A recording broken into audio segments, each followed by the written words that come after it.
What's going on, guys, and welcome back to SAB. And in today's video I'm going to give you guys a little bit of a debrief, but also talk to you a little bit about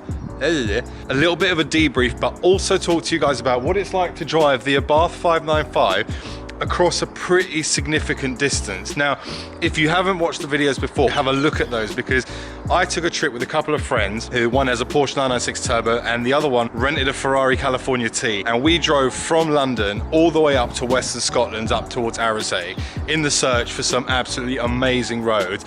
And the fact that one of the guys, Andy, his godmother has a house up in Abarth, which was absolutely amazing. So if you haven't seen those videos, make sure you check them out.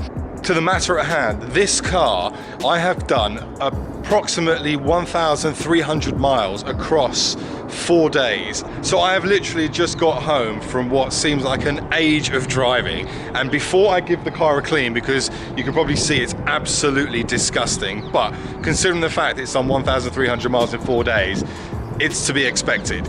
But we literally went everywhere, in the sense of we saw beautiful lakes across the Scottish Highlands. We saw amazing mountain roads where we drove in and out through these amazing canyons. We managed to sit down and get some brilliant photos right by the edge of Scotland just as the sun was going down, and it was truly incredible. And we even saw snow. We were driving up mountain roads where it was nice and sunny, and then all of a sudden, snow.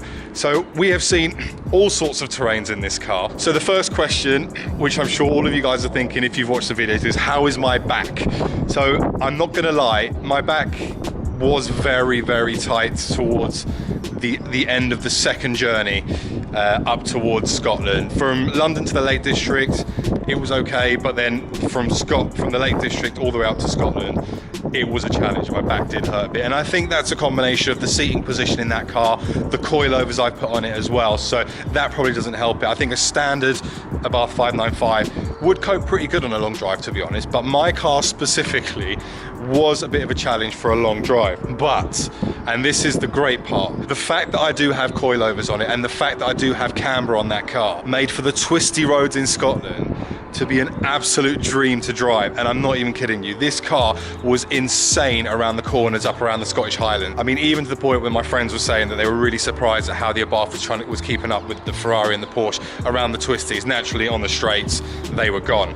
But it was an incredible experience, and I absolutely loved it. Whilst it gives me back pain, whilst it may not be the most comfortable car in the world to drive, around those roads up in Scotland, it was absolutely incredible, and I loved it. Absolutely loved it. Now let me talk about fuel. How many tanks of fuel did I do in that car? Considering that we were doing a bit of spirited driving up through Scotland, and I was effectively driving alongside a Porsche Turbo and a Ferrari California, I probably was in the higher range of the RPM for pretty much a lot of the trip. But even so, and for me it cost me about 40 odd quid to fill the tank up, but even so I still did 1,300 miles with about 4.5 tanks of fuel, which is pretty good. But then at the same time, when you're going on these kind of trips, you don't really think too much about the fuel, it's more about the driving experience. I reckon that if someone was to do almost like a fuel economy challenge, maybe I'll do one of those one day, but if you were to do a fuel economy challenge in that, I reckon you could probably go all the way up to Scotland